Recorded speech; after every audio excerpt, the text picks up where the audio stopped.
Cette partie orientale est passée en pratique, donc pratiquement dans les jurons de M. Kagame depuis que Kabila était président de la République. Sur papier, ça appartenait à la RDC, mais en pratique, c'est Kagame qui gouvernait justement cette partie orientale. Les officiers qui étaient affectés, toutes les autorités qui étaient nommées là-bas, ne pouvaient pas l'être sans l'accord préalable du président Kagame.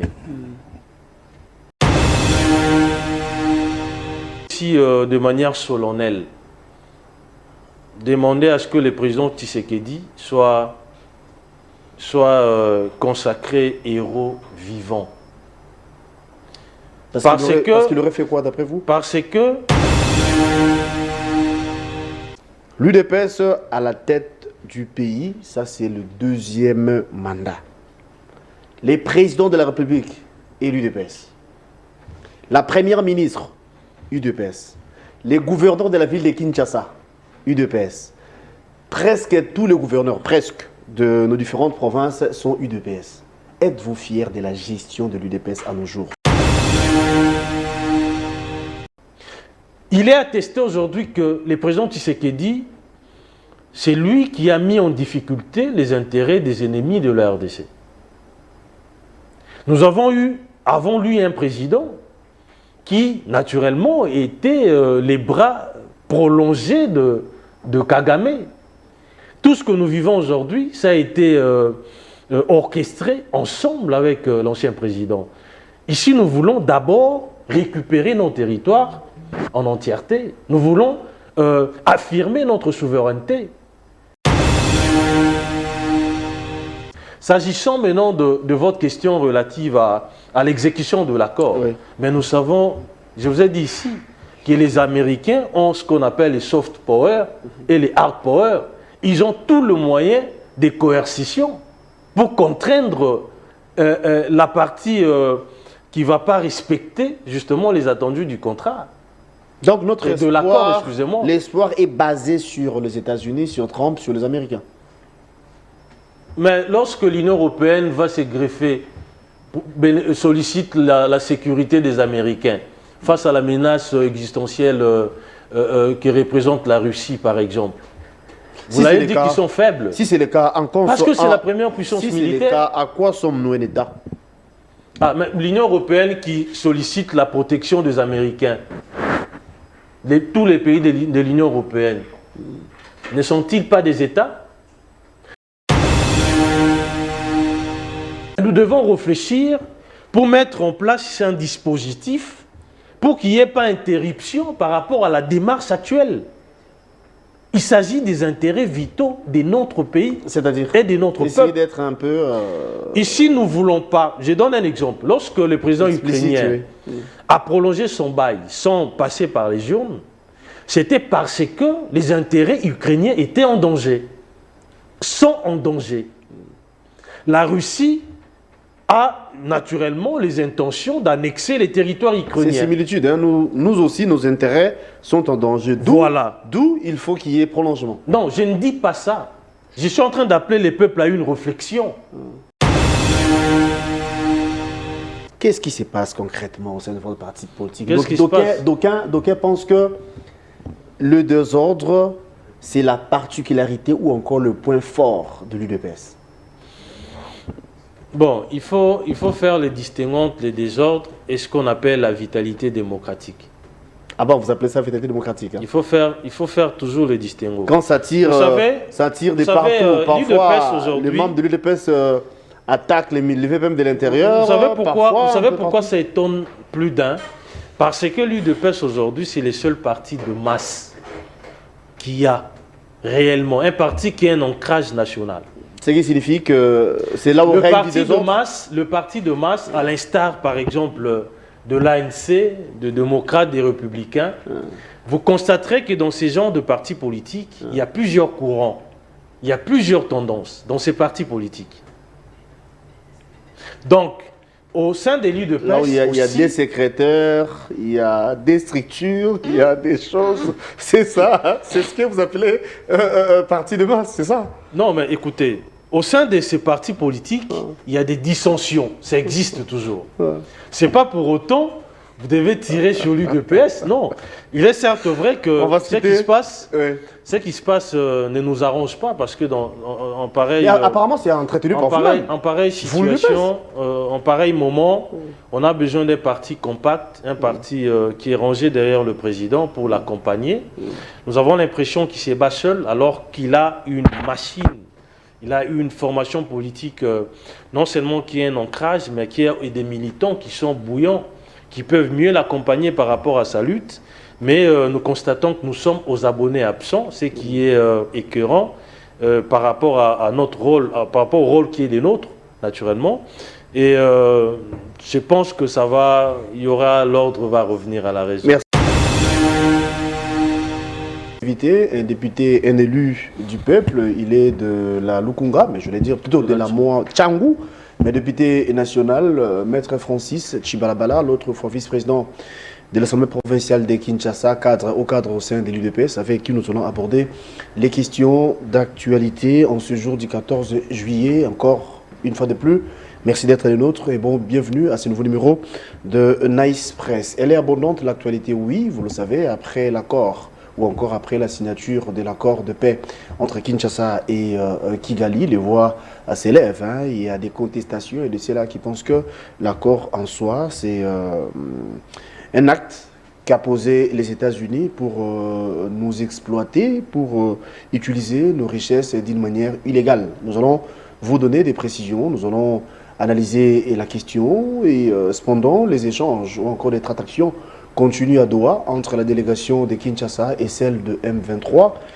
Qu'adviendra-t-il par rapport à l'insécurité qui sévit de la partie Est? Eh bien, cette question qui taraude l'esprit des milliers en ce moment. Et la dernière sortie médiatique du président rwandais Paul Kagame, son attitude prouve à suffisance que celui-ci pense renverser la table et qu'il n'a pas besoin qu'on parle paix.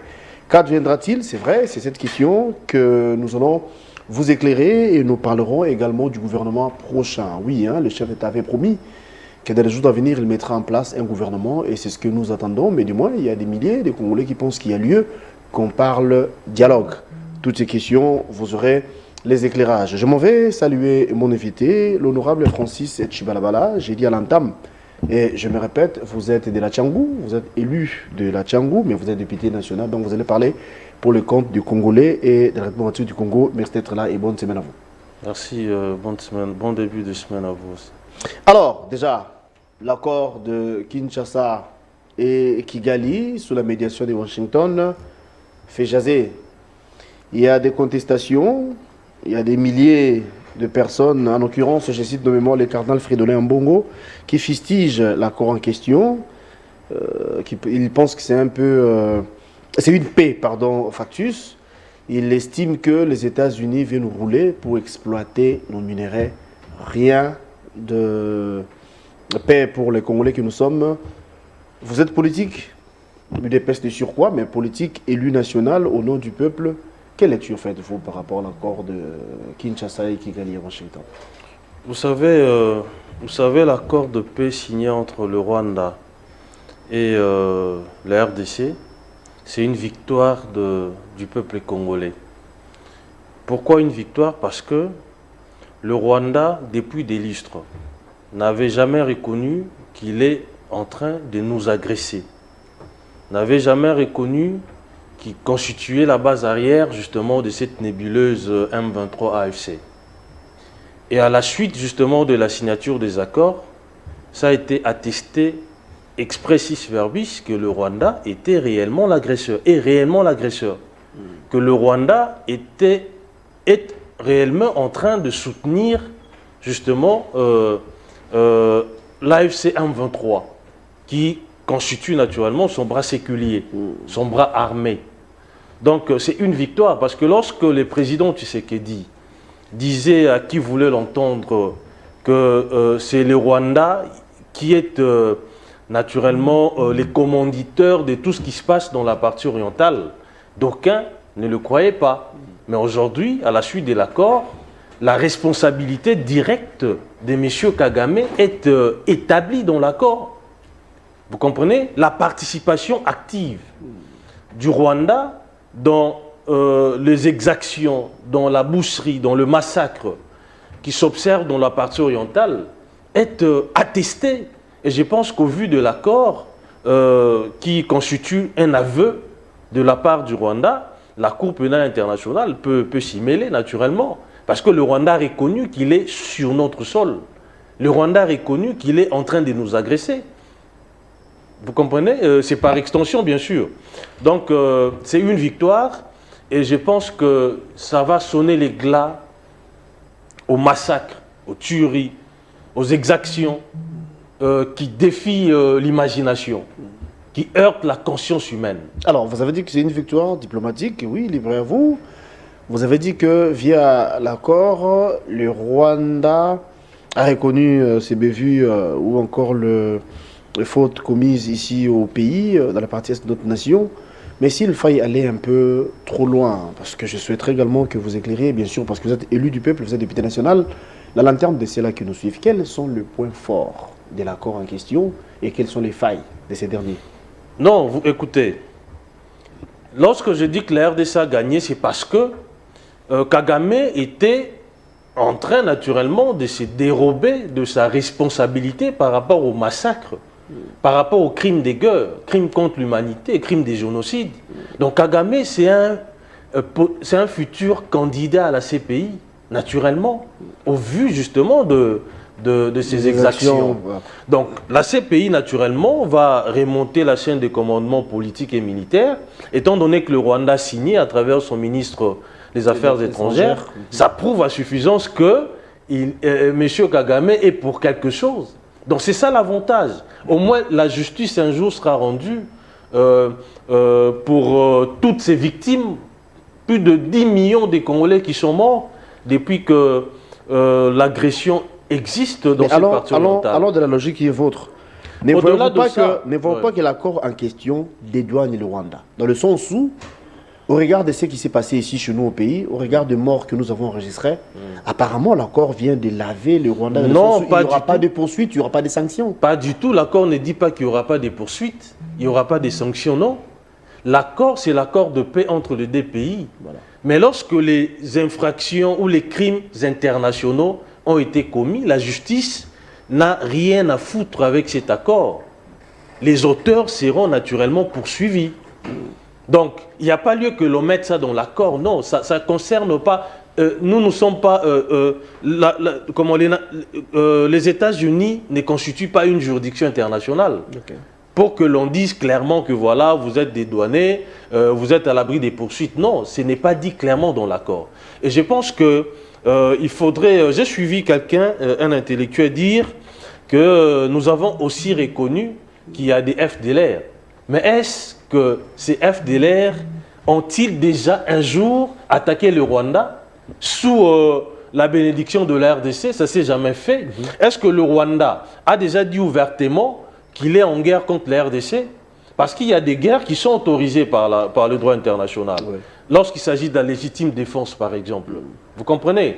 Et est-ce que nous avons attaqué le Rwanda pour que lui, naturellement, puisse déployer même pas pour non seulement son arsenal et puis l'effectif de son armée sur notre sol? Je pense que la réponse est non. Donc, l'accord, pour nous, c'est pratiquement quelque chose de précieux, naturellement, que nous avons pu obtenir à la suite, justement, de l'opiniâtreté du président Tshisekedi. Alors, en quoi c'est une victoire quand vous dites ça? Parce que la réalité sur le terrain est autre. Quand peut-on nous parler paix après l'accord? Parce que nos compatriotes, nos frères et sœurs de l'Est, jusqu'ici, continuent à vivre dans des psychoses. Non, vous savez, nous avons des processus qui ont été mis en branle. Il y a le processus de Luanda et de Nairobi. Il y a la résolution, je crois, 73. Ouais. Oui, 73, exact, oui. Qui met ensemble les deux processus. Dans le processus de Nairobi, les gouvernements étaient appelés à négocier avec les groupes armés et dans tous les groupes armés les qui groupes. écument la partie orientale. Exact. Donc quand on parle des groupes armés, il y a également le M23 Les M23 y AFC. compris. Hein, Et le processus de Luanda, c'était entre la RDC et le Rwanda. Processus de Luanda, entre la RDC et le Rwanda. Aujourd'hui, on parle de droit. Et aujourd'hui, l'accord qui a été signé, naturellement, reconnaît les deux processus. D'où, justement, l'incise. Lorsque vous lisez les préambules, on dit que les négociations entre l'AFC, M23 et le gouvernement vont se poursuivre à Doha. Okay. Donc, nous avons déjà réglé un litige entre nous et le Rwanda, s'agissant d'abord de principes, s'agissant de l'agression dont nous sommes victimes, parce qu'il y a les principes de l'intégrité territoriale qui a été consacré dans l'accord. Il y a même la souveraineté nationale. Donc le Rwanda ne peut plus s'immiscer dans nos affaires, ne peut plus envoyer ses troupes sur notre sol. Alors, par contre, c'est ce qui s'est fait.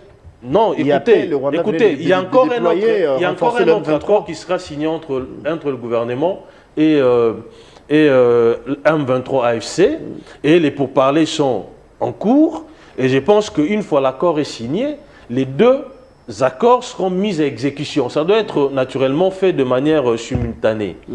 Parce que si le Rwanda se retire, par exemple, ça ne veut pas dire qu'il y aura cessation des hostilités, parce que nous observons quand même les crépitements de balles dans cette partie orientale qui est occasionnée par les M23 AFC, qui sont en train de vouloir conquérir encore des territoires sur terrain. Donc il faudrait que le désaccord soit signé pour que la paix revienne définitivement. Mais le plus important, c'était d'impliquer le Rwanda, qui est en train de se dérober justement de sa responsabilité. C'est ça le plus important.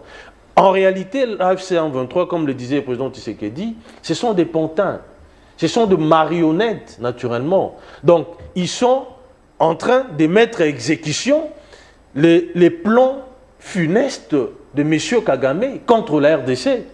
Les motivations de la situation qui se passe dans la partie orientale sont connues. Les motivations sont mercantiles. Les motivations sont de vouloir naturellement élargir son pays, c'est-à-dire étendre son pays, occuper la partie orientale, Sud Kivu, Nord Kivu, etc., pour l'annexer à son pays. Et connaissant ces motivations-là, lui-même ne pouvait pas venir comme ça, il fallait naturellement se cacher derrière une nébuleuse. Et voilà, une fois que les deux accords, il y a un accord qui est déjà signé, le deuxième sera signé aussi, je pense que la paix durable sera d'actualité. Observez. En fait, parlons de l'accord de paix, parce que c'est ça qu'il s'agit. Nous avons déjà, nous, au Congo, apposé la signature, aussi le Rwanda, par l'entremise, bien sûr, de nos ministres, en fait, les deux ministres, la nôtre de l'Intérieur, tout cela. Je vais reprendre une question d'un confrère que j'ai salué au passage, parce qu'à mon avis, c'était une question importante. Malheureusement, jusqu'ici, ça n'a pas trouvé satisfaction. Au-delà d'être UDPS, vous êtes élu du peuple, vous êtes député national. Dans une concession, plutôt dans une négociation, il y a toujours des concessions. En effet. Voilà. Alors, nous avons signé l'accord. Qu'est-ce que nous avons gagné et qu'est-ce que nous avons perdu? Nous avons concédé quoi et nous avons gagné quoi dans le dit accord? En réalité, pour perdre, il faudrait naturellement que les intérêts du Rwanda soient en danger.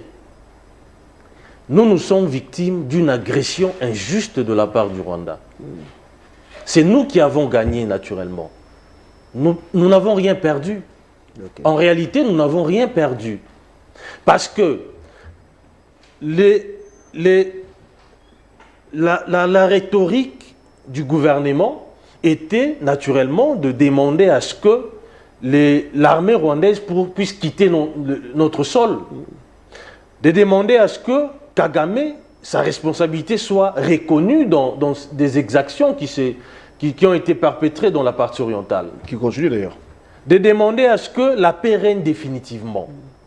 De demander à ce que nous puissions bénéficier des métaux rares qui se trouvent dans cette partie de la RDC, qui sont bradés par Kagame, qui aujourd'hui peut dire clairement que nous bénéficions justement de minerais de la partie orientale.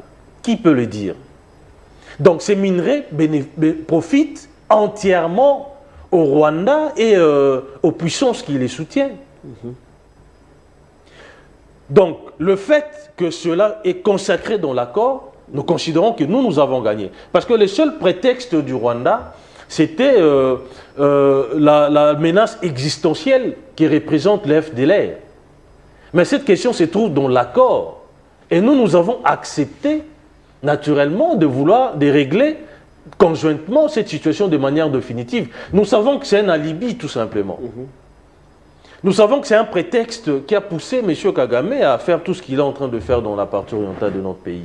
Et pour ne pas lui donner d'autres prétextes, nous avons accepté que ça fasse partie de l'accord. Mais qu'est-ce que nous sommes allés chercher aux États-Unis concrètement? Est-ce l'appui des Américains? Est-ce les soutiens? Est-ce la médiation?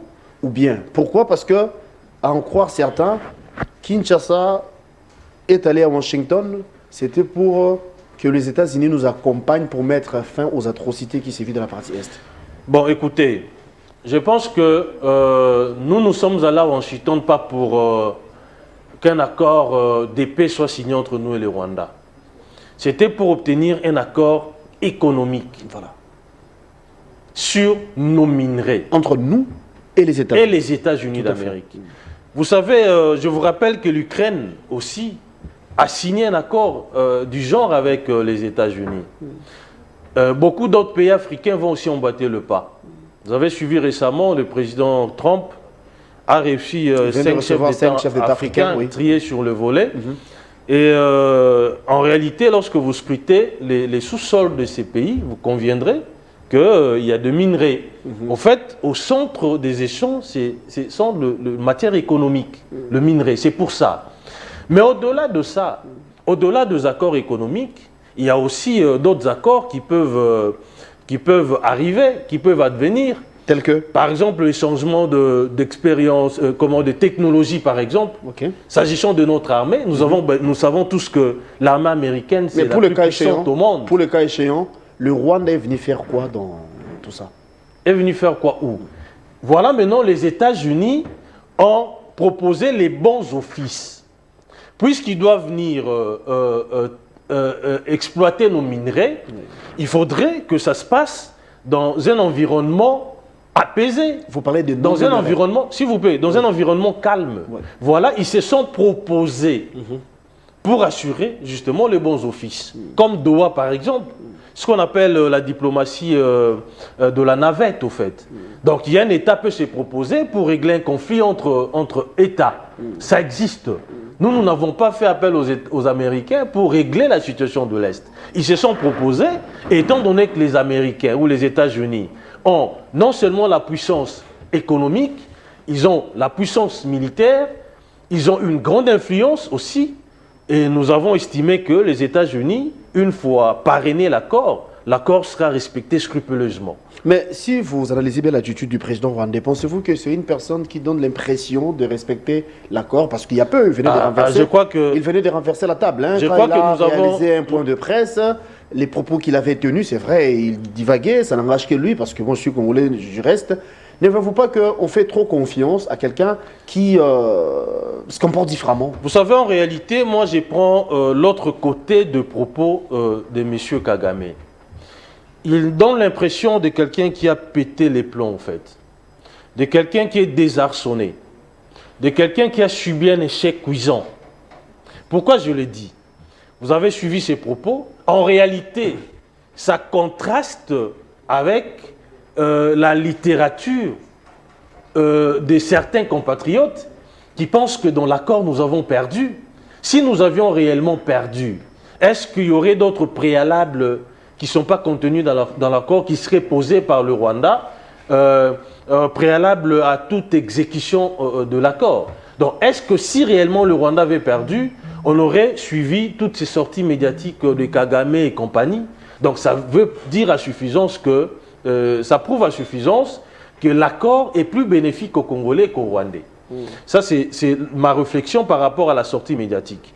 S'agissant maintenant de votre question relative à l'exécution de l'accord, Oui. mais nous savons, je vous ai dit ici, que les Américains ont ce qu'on appelle les soft power et les hard power.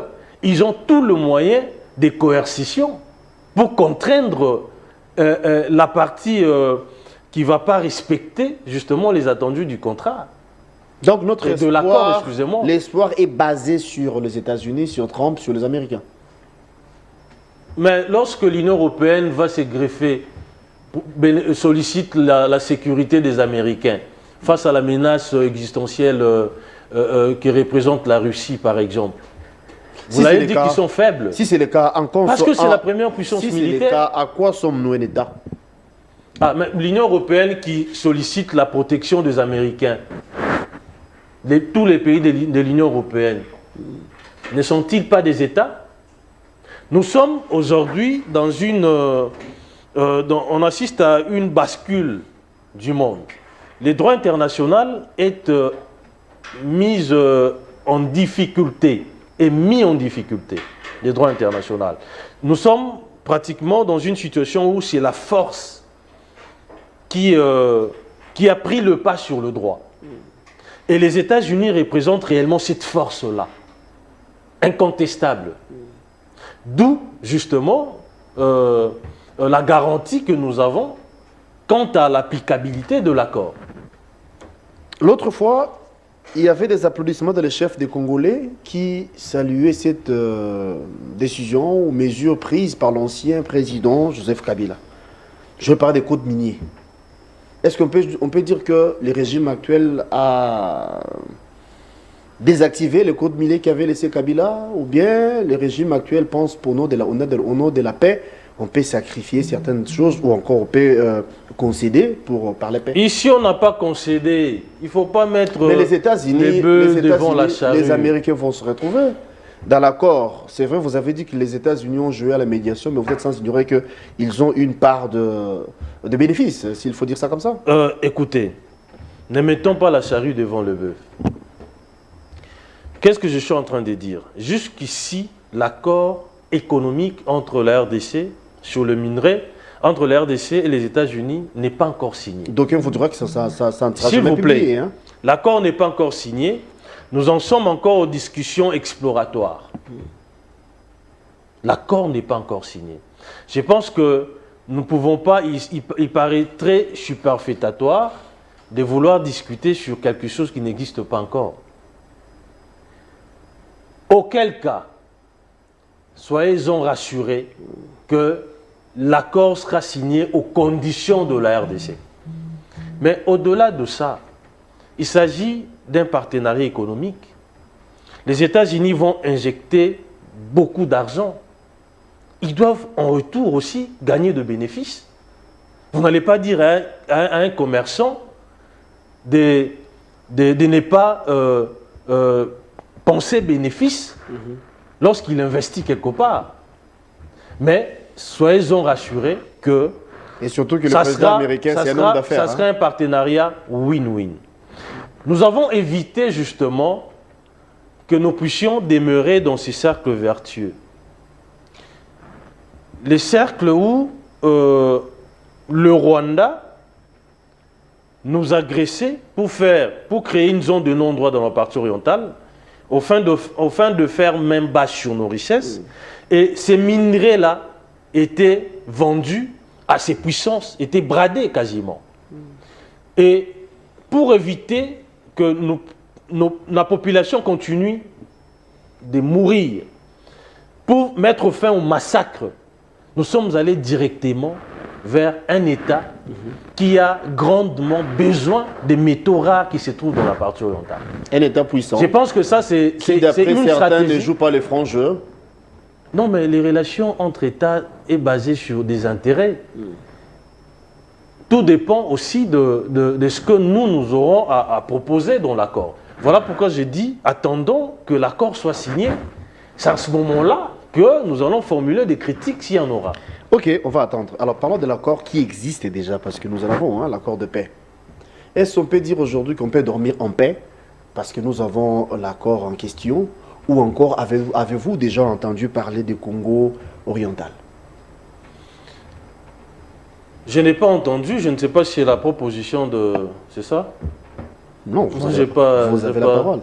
On parle de Congo oriental. Qui parle? Certaines langues nous disent même qu'à Doha, le M23 exige 8 ans pour gérer la partie Est, où ils appellent le Congo oriental. Vous savez si cette proposition est authentique, j'aimerais ici, de manière solennelle, demander à ce que le président Tshisekedi soit consacré héros vivant. Parce qu'il aurait fait quoi d'après vous? Parce que il se bat contre justement la partition de notre pays, au péril de sa vie. Parce que vous avez suivi que toutes ces personnes-là en veulent au président Tshisekedi. Parce qu'il a mis en difficulté leurs calculs, les plans qu'ils avaient de la balkanisation de la RDC. J'aimerais ici relever les motivations du président Kagame. Je l'ai fait dès longtemps, mais je me répète en disant que le président Kagame a des velléités expansionnistes et des prédations sur nos minerais. Lorsque vous faites le parallèle avec la proposition dont vous venez de faire allusion, vous en conviendrez que c'est naturellement mettre à exécution les vœux du président Kagame. Lorsque vous dites que cette partie orientale soit gérée par la M23 pendant 8 ans, ça veut dire naturellement que nous consacrons la balkanisation de la RDC. Je vais peut-être vous choquer. Cette partie orientale est passée en pratique, pratiquement dans les jurons de M. Kagame depuis que Kabila était président de la République. Sur papier, ça appartenait à la RDC, mais en pratique, c'est Kagame qui gouvernait justement cette partie orientale. Les officiers qui étaient affectés, toutes les autorités qui étaient nommées là-bas ne pouvaient pas l'être sans l'accord préalable du président Kagame. Pensant que le président Tshisekedi était faible, qu'il allait consacrer justement cette balkanisation, il s'est vu naturellement désabusé parce qu'il s'est heurté au mur Tshisekedi qui n'a pu ni contourner ni escalader. Donc, lorsque le président Tshisekedi disait que la M23 est en train de prolonger justement le narratif rwandais, d'aucuns ne le croyaient. Est-ce cette proposition-là peut-elle venir des Congolais? Parce qu'il a été attesté que les Congolais ont ce qu'on appelle le vouloir vivre ensemble. Aucun Congolais, de quelque bord qu'il soit, n'a admis un jour ou admet qu'un jour la RDC puisse se disloquer. Aucun Congolais. On peut dire à nos jours que Kinshasa n'arrive pas à prendre de bonnes décisions ou bien. Pourquoi? Parce que nous fustigeons ce que le Rwanda affiche comme attitude vis-à-vis de la RDC, ça c'est vrai. Mais au-delà de ça, nous continuons à négocier, à mutualiser même les forces avec l'armée ougandaise. Mais vous êtes sans ignorer qu'il y a peu et ouverture de frontières au niveau de Bunagana, entre l'Ouganda et la RDC, Bunagana bien sûr. Ne voyez-vous pas que c'est aussi une trahison alors que nous continuons à collaborer? Non. Vous savez les accords internationaux sont exécutés des bonnes foi par les États. L'Ouganda aussi s'est plaint d'une menace existentielle qui représente les ADF. Et nous étant un pays respectueux du droit international, nous avons accepté de collaborer avec eux, avec l'armée ougandaise, pour venir à bout justement au ADF. Parce qu'ils représentent une menace existentielle pour l'Ouganda.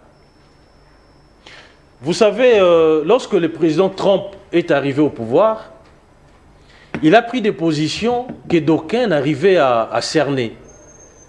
Le rapprochement entre les États-Unis et la Russie, chose qui n'a pas existé pendant très longtemps. Et beaucoup voyaient en Trump quelqu'un qui venait à exécuter justement les desiderata de Poutine. Il a montré la bonne foi à Trump par rapport au règlement du conflit russo-ukrainien. Mais là, aujourd'hui, il y aura des mesures qui vont tomber. Les États-Unis vont renforcer encore des sanctions parce qu'ils ont estimé que Poutine n'est pas de bonne foi. C'est un peu la démarche du président Tshisekedi. Lorsqu'il accède au pouvoir, il a trouvé les relations entre voisins étaient exécrables.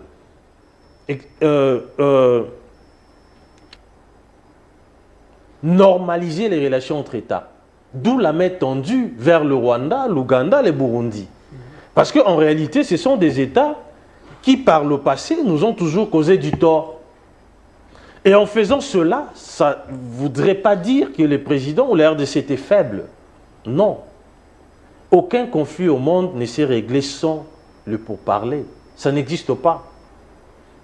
La Première Guerre mondiale, la Deuxième, tous les conflits, même le conflit au Moyen-Orient, au Proche-Orient, ça se règle toujours à travers les accords. Et le président Tshisekedi, étant un fin diplomate, il avait levé l'option, naturellement, de créer une certaine harmonie entre peuples, entre États. Mais il a été désabusé. Pas désabusé en réalité, mais il avait aussi pris la mesure de la situation, connaissant la mauvaise foi de nos voisins. Il est dans son deuxième mandat. Pensez-vous que c'est un pari gagné au regard des assignations faites par le président de la République jusqu'ici, ou bien il y a eu beaucoup de choses où il cherche à s'en sortir d'abord? Quel pari gagné? Par rapport à quoi? Par rapport à sa vision, par rapport à ses assignations, j'ai dit, hein, par rapport à sa vision, par rapport à ce qu'il compte ou il comptait faire pour les Congo. 2 mandats, est-ce qu'on peut dire bravo au président Félix, ou bien il y a eu beaucoup de trous, il y avait un trou profond? Vous savez, j'aimerais ici vous rappeler que les promesses des campagnes ne sont pas exécutées littéralement. Il y a toujours des promesses qui restent non tenues, non exécutées. Et lorsque je vous renvoie, par exemple, aller sur Google, vous verrez que ce soit Obama, que ce soit Sarkozy, tous les présidents du monde, ils ont eu à quitter le pouvoir avec de passifs. Quand je dis passif, ça veut dire des promesses où leurs programmes n'ont pas été exécutés scrupuleusement. Ça existe. Je vous rappelle qu'Obama, quand il a pris le pouvoir, il avait promis de fermer Guantanamo. Mais Guantanamo existe jusqu'aujourd'hui. Donc, ça c'est une introduction. Qu'est-ce que je suis en train de vous dire? Le président Tshisekedi a trouvé ces pays dans une situation incalculable. C'est-à-dire?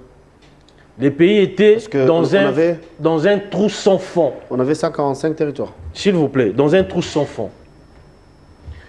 Tous les secteurs de la vie battaient de l'aile. Les présidents arrivent. La première promesse phare, c'était d'abord de démocratiser la RDC, de renforcer la démocratie en RDC.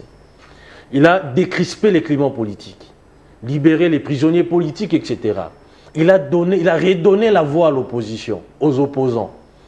Malheureusement, certains en abusent. Ils vont jusqu'à insulter, à tenir des propos désobligeants à l'endroit du président. Vous comprenez? Deuxième promesse, c'était la gratuité de l'enseignement. Je vous informe que c'est consacré dans notre Constitution depuis 2006. Ça n'a jamais été mis à exécution.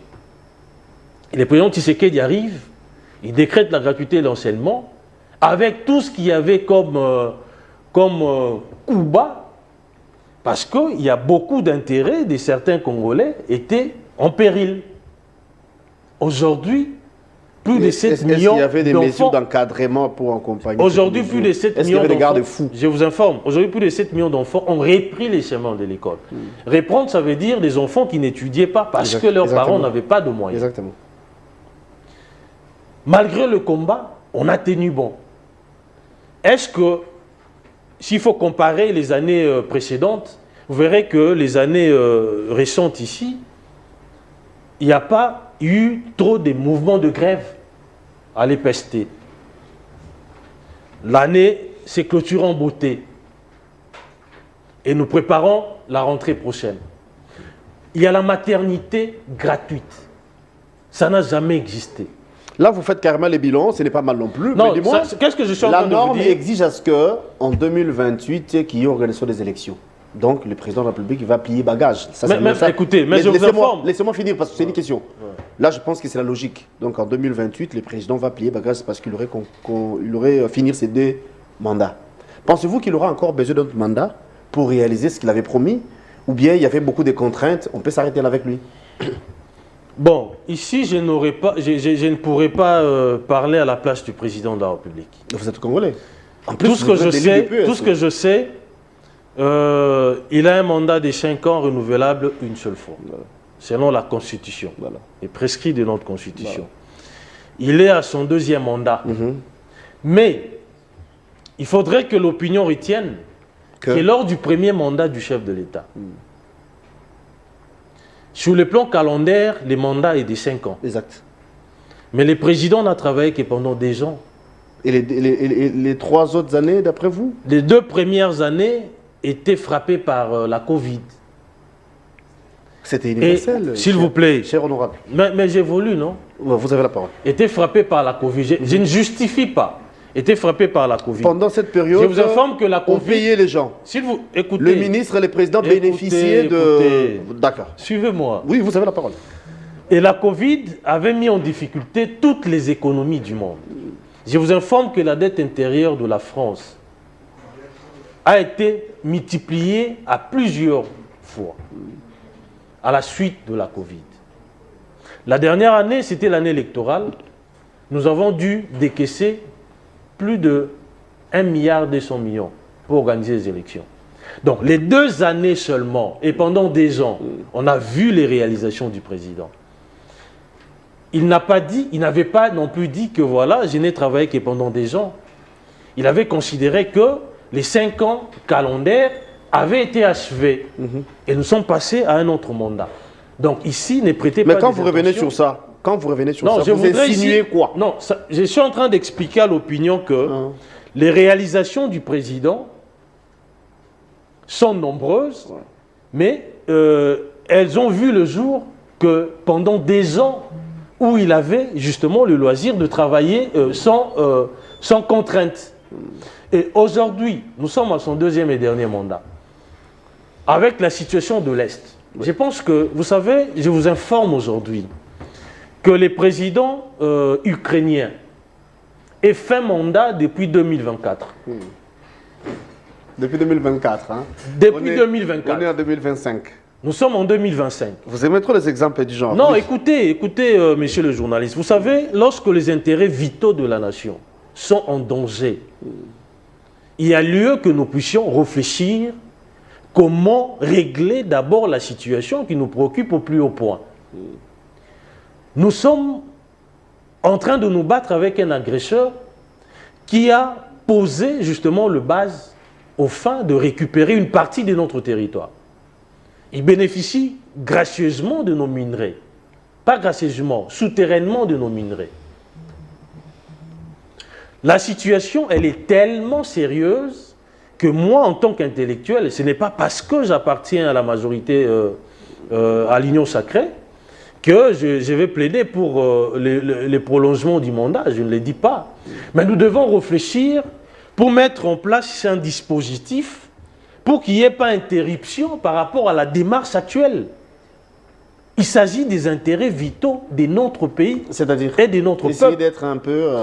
Ici, nous ne voulons pas... Je donne un exemple. Lorsque le président ukrainien a prolongé son bail sans passer par les urnes, c'était parce que les intérêts ukrainiens étaient en danger.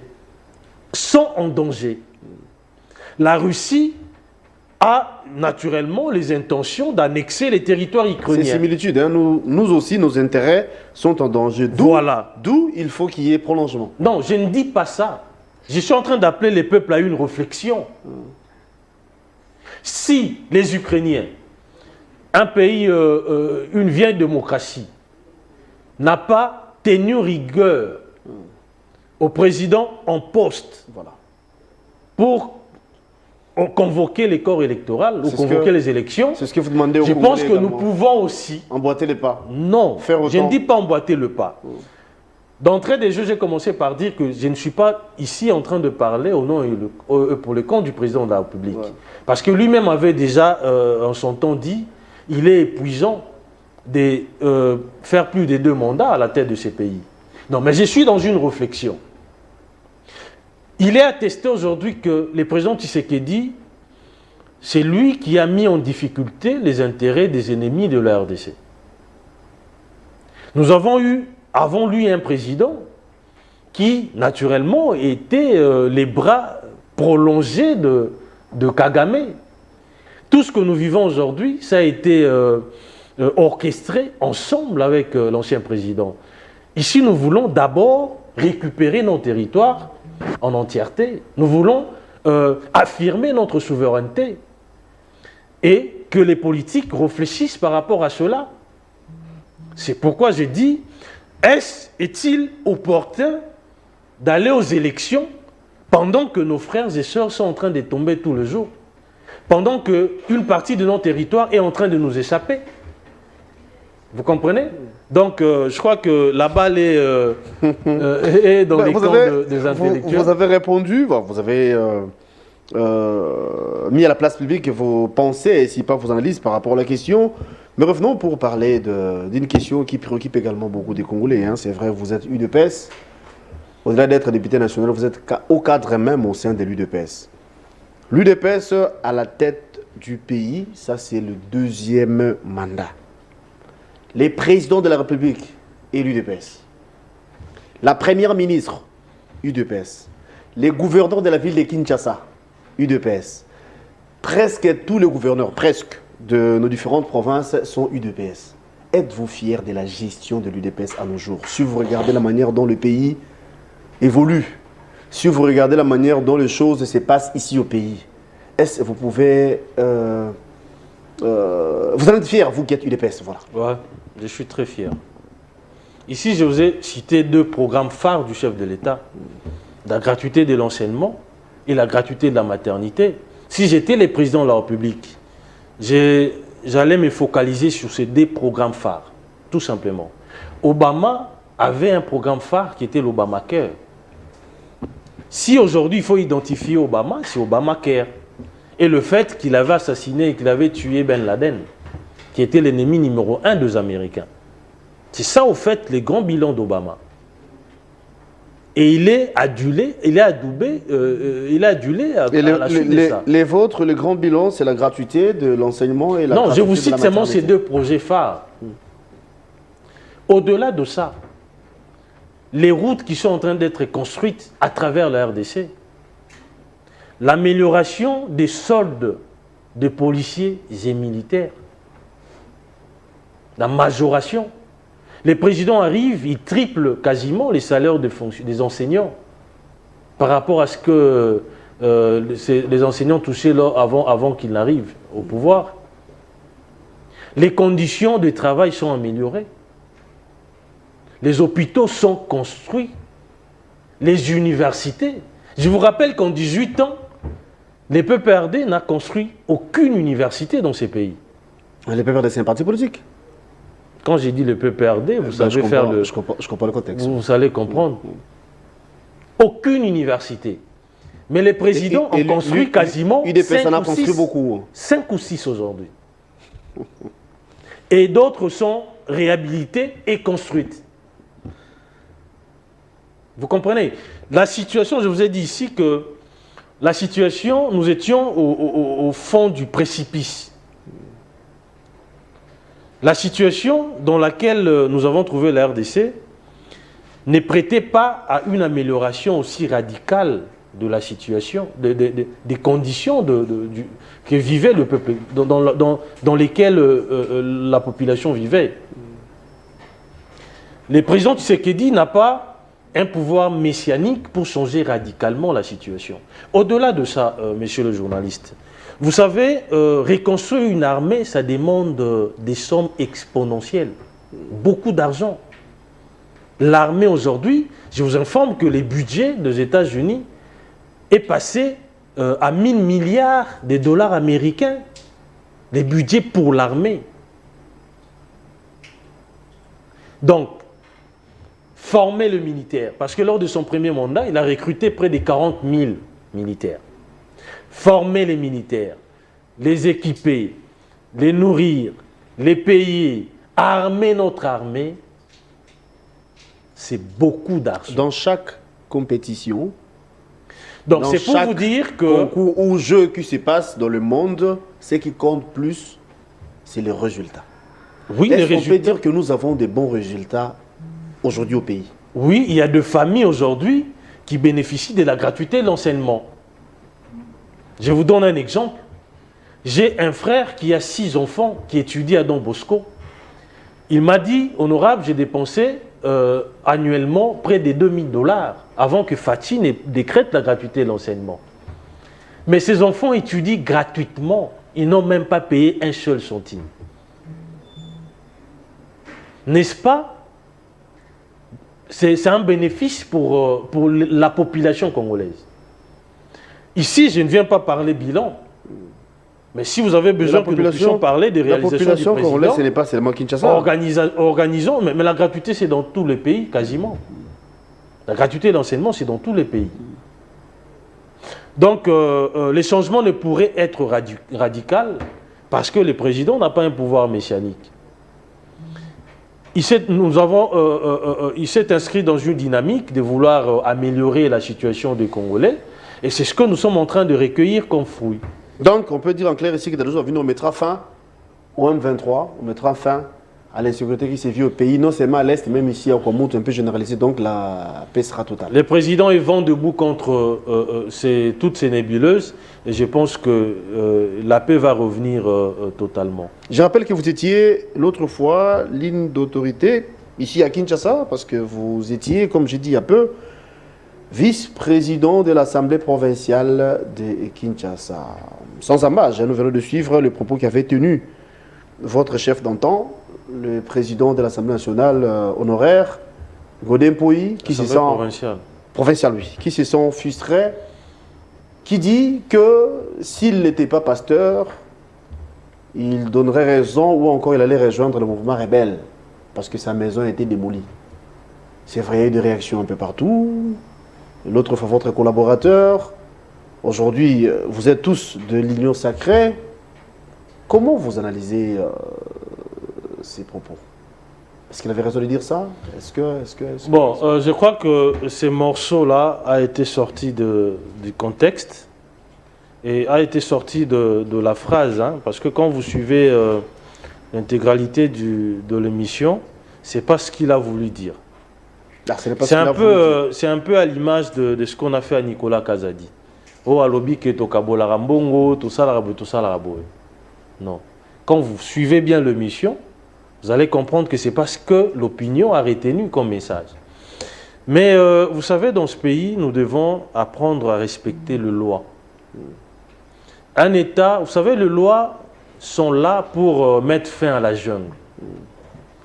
Mettre fin au western qui règne dans certains pays, par exemple, ou dans certaines communautés. Je ne suis pas contre les démolitions de maisons, mais il y a toujours des procédures à suivre. Lorsque vous voulez démolir pour cause d'utilité publique, par exemple, vous voulez construire une route, etc., ou une école, ou tout ce que vous voulez,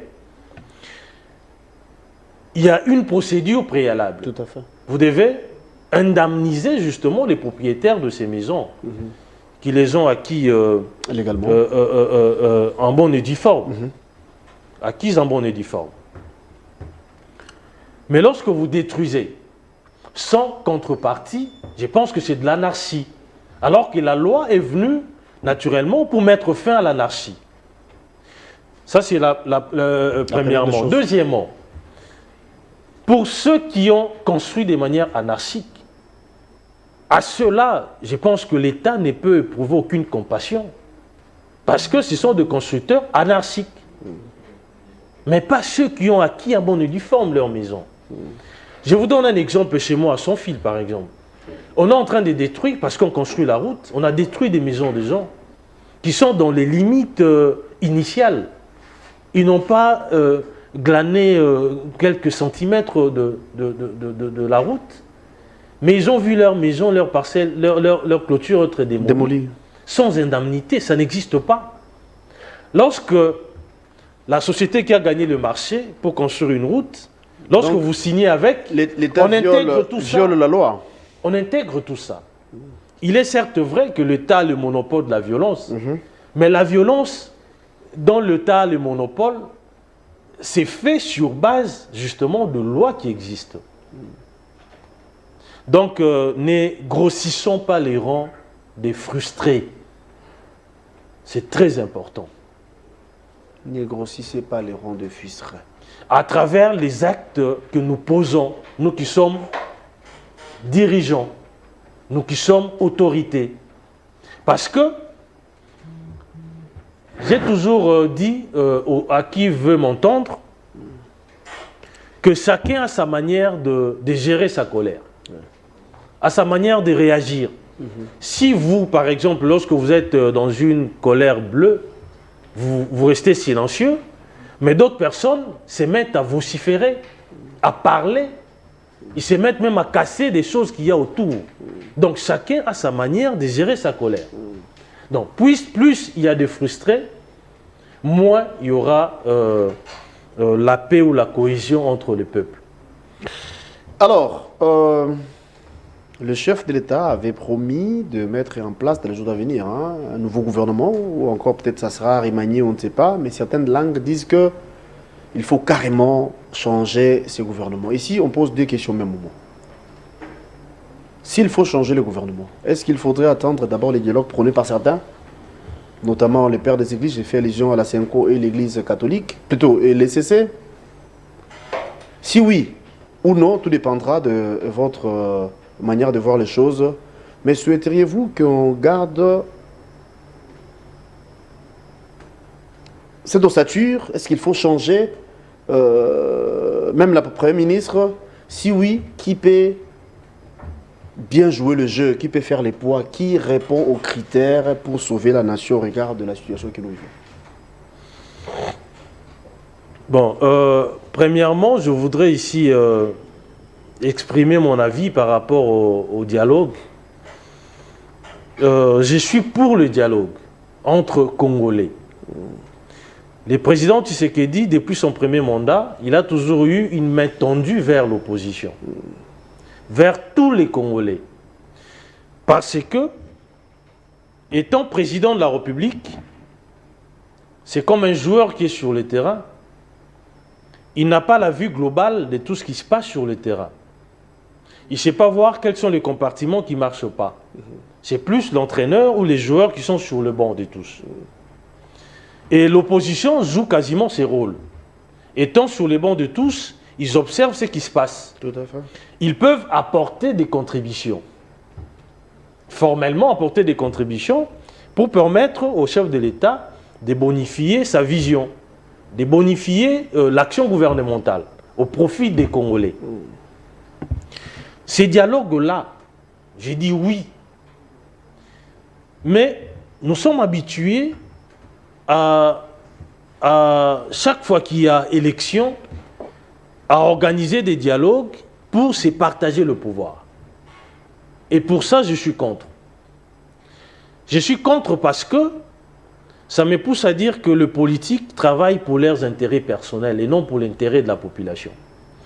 Nous avons opté pour la démocratie. En démocratie, c'est la majorité qui gagne. Lorsque vous avez obtenu plus de suffrages, c'est vous qu'on proclame élu. Vous constituez votre gouvernement, etc. Vous gérez. Vous mettez à exécution la vision, votre programme. En principe, l'opposition doit rester en marge de la gestion. Apporter des propositions, oui. Mais lorsque l'opposition crée un conflit imaginaire à l'interne, pour justifier justement le partage des responsabilités, Je pense que c'est de l'arnaque, tout simplement. Vous appelez ça conflit imaginaire. Bon, c'est de l'arnaque. Nous avons opté pour la démocratie, je l'ai dit tantôt ici. Aux États-Unis, dans des grandes démocraties, vous pensez que les démocrates sont d'accord avec ce que Trump est en train de faire? Pensez-vous que les républicains étaient d'accord avec ce que Biden était en train de faire? Non, pas du tout. Trump est venu tout renverser sur la table. Mais est-ce pour autant les démocrates vont chercher à ce qu'il y ait dialogue pour se partager le pouvoir? Non. Si vous êtes contre la gouvernance, vous avez 5 ans pour affûter vos armes. Vous avez 5 ans pour préparer une offre programmatique que vous allez soumettre à la population. Si celle-ci est séduite par votre offre, certainement elle votera pour vous lors des élections. C'est comme ça que ça doit se passer. Sinon, nous allons commencer parfois à ne pas reconnaître à juste titre les pourquoi des élections dans ces pays.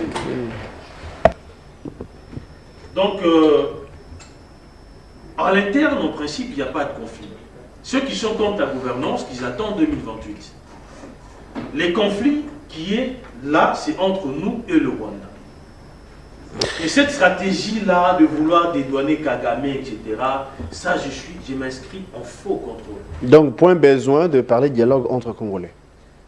Je vous ai dit ici, dialogue pour bonifier, pour aider le gouvernement à bonifier son action, oui, parce qu'il en va de l'intérêt de la population. 5 ans, c'est peu, mais c'est énorme. 5 ans, c'est peu, mais c'est énorme. Là, vous avez tout dit et vous avez raison. Une question nous est parvenue de la Tchangou, où vous êtes élu. L'insécurité urbaine à Tchangou, quartier 3, la semaine passée. Les criminels ont fait éruption dans plusieurs quartiers.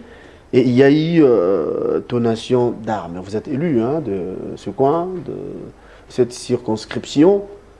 C'est vrai, ces derniers temps, c'est vraiment fréquent.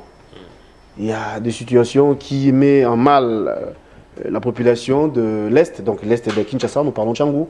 Vous êtes élu de là. Que pensez-vous faire ou encore qu'est-ce que vous comptez faire, oui, pour que vos élus soient aussi en paix? Je commence d'abord par compatir avec toutes ces victimes. Et je vous informe aussi qu'à Kimbante, qui est sur la route Mokali, sur Kimpolo, on a tué un père et son enfant par les criminels aujourd'hui. Aujourd'hui? Ouais. Nous déplorons. Et je pense que l'insécurité a atteint son paroxysme. Et ce n'est pas normal. Si à Kinshasa, les criminels ont le loisir de faire tout ce qu'ils font, et à combien plus forte raison dans des zones où il n'y a pas de voie de communication, il n'y a pas accessibilité de véhicules, etc. Et je pense que le gouvernement avait pris la mesure de la situation par les billets du VPM de l'intérieur. Il y en a qui ont été appréhendés, jugés, condamnés, écroués. Il y a d'autres qui sont en cavale. Il y a d'autres qui sont recherchés. Et je pense que c'est une situation qui nous préoccupe au plus haut point en tant qu'élus. À Massina, c'est devenu récurrent. C'est quasiment tous les jours qu'on abat une personne. Franchement. Quasiment tous les jours. Ça n'est de trop, voyons. Et je pense que c'est des comptes macabres, il est énorme, ça doit s'arrêter.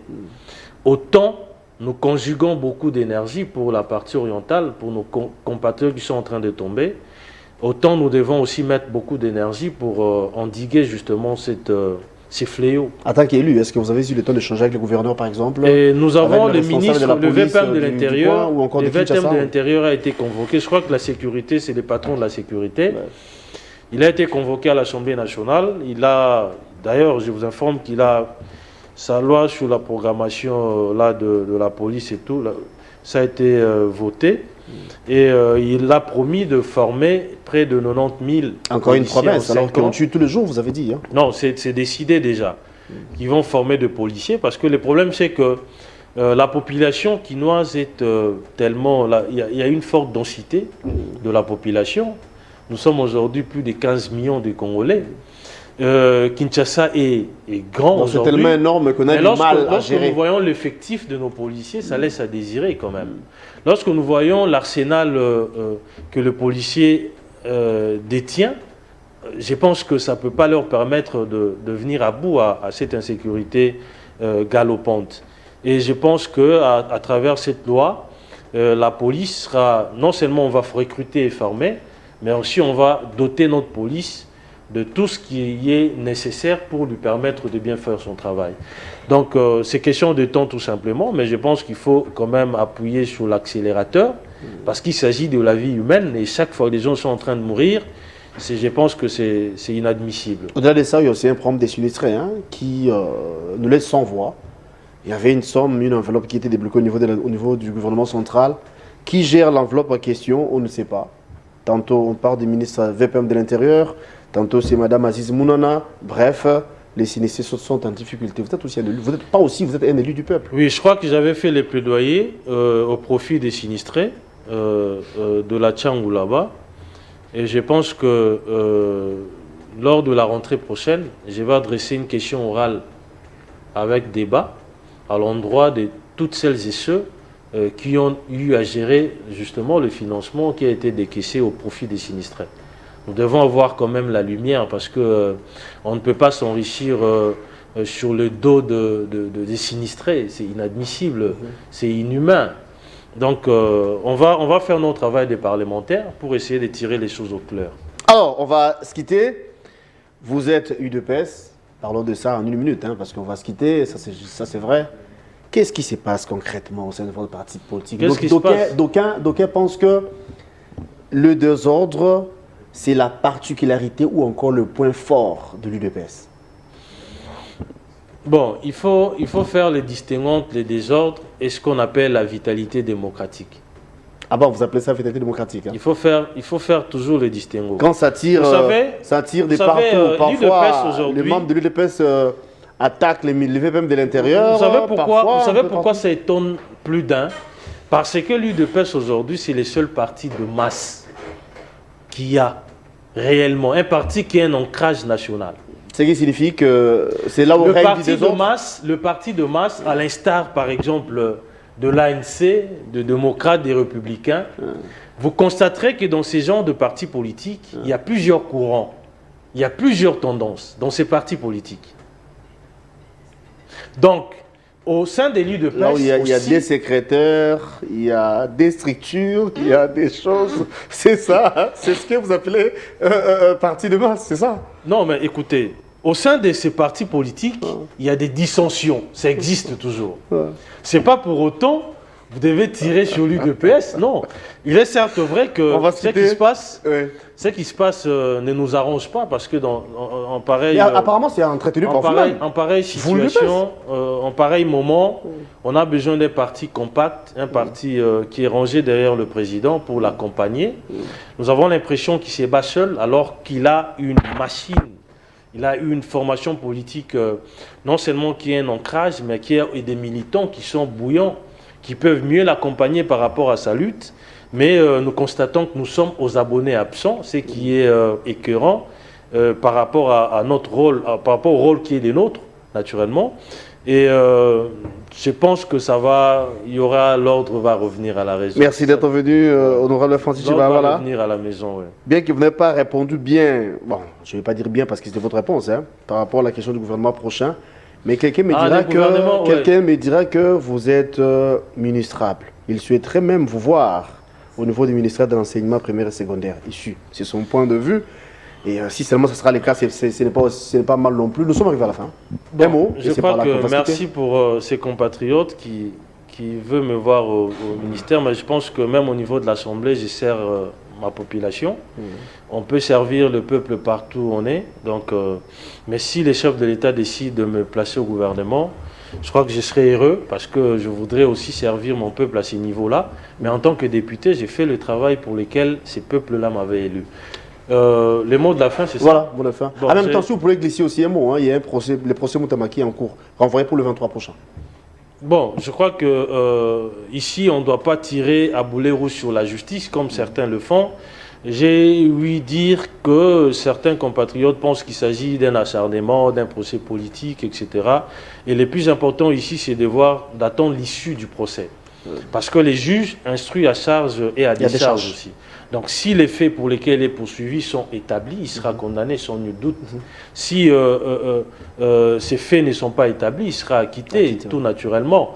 Donc il a des avocats, il va préparer justement ses moyens de défense. Mais pensez-vous qu'il va s'en sortir tête haute? Je ne saurais pas prédire parce que ma prédiction risque... Au regard des éléments qui... Ma prédiction risque de préjuger du fond du litige, alors que je ne peux pas commenter un procès qui est en cours, en tant qu'avocat d'abord, premièrement, et en tant que député national, je ne peux pas ici jeter de l'opprobre sur notre justice. C'est un autre pouvoir, les pouvoirs doivent quand même se respecter. Oui. On se quitte. Mot de la fin, et c'est par là qu'on va dire au revoir. Je demanderai aux Congolais de continuer à faire confiance au chef de l'État. Il vous a démontré que son narratif a pris les dessus sur le narratif rwandais.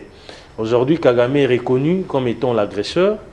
Aujourd'hui, les accords de paix sont en train d'être signés. Il y a l'accord avec le Rwanda et l'accord avec cette nébuleuse M23 FC sera signé aussi. Mais rassurez-vous, tous ces accords seront signés aux conditions des Congolais. Parce que le président a prêté serment de défendre votre cause et je pense que ça sera fait ainsi. Les accords seront signés aux conditions des Congolais. C'est par là qu'on va se dire au revoir. Merci. Je rappelle que nous étions heureux de recevoir pour vous l'honorable Francis Chibalabala, élu de la Tchangou, député national, cadre au sein de l'UDPS. On l'appelle aussi le Kofi Tchangou, ça c'est vrai. Merci d'avoir répondu à notre invitation et partie remise, on peut vous retrouver prochainement. C'est moi qui vous remercie pour l'invitation. C'est la fin, on vous retrouve demain. Ça sera avec les mêmes plaisirs pour un nouveau numéro. La rediffusion c'est à 18 h. Les internautes, abonnez-vous à Nice Rest Télévision, abonnez-vous à la RTVS 1. Merci à Pamphile, merci à Brandon qui a tout réalisé, merci à MBL, merci à Jires Mabeka, tout le temps derrière les joyeux, merci à Alain Trésor, merci également à Bomolo. Et à vous, on vous retrouve demain comme j'ai dit, merci et à la prochaine.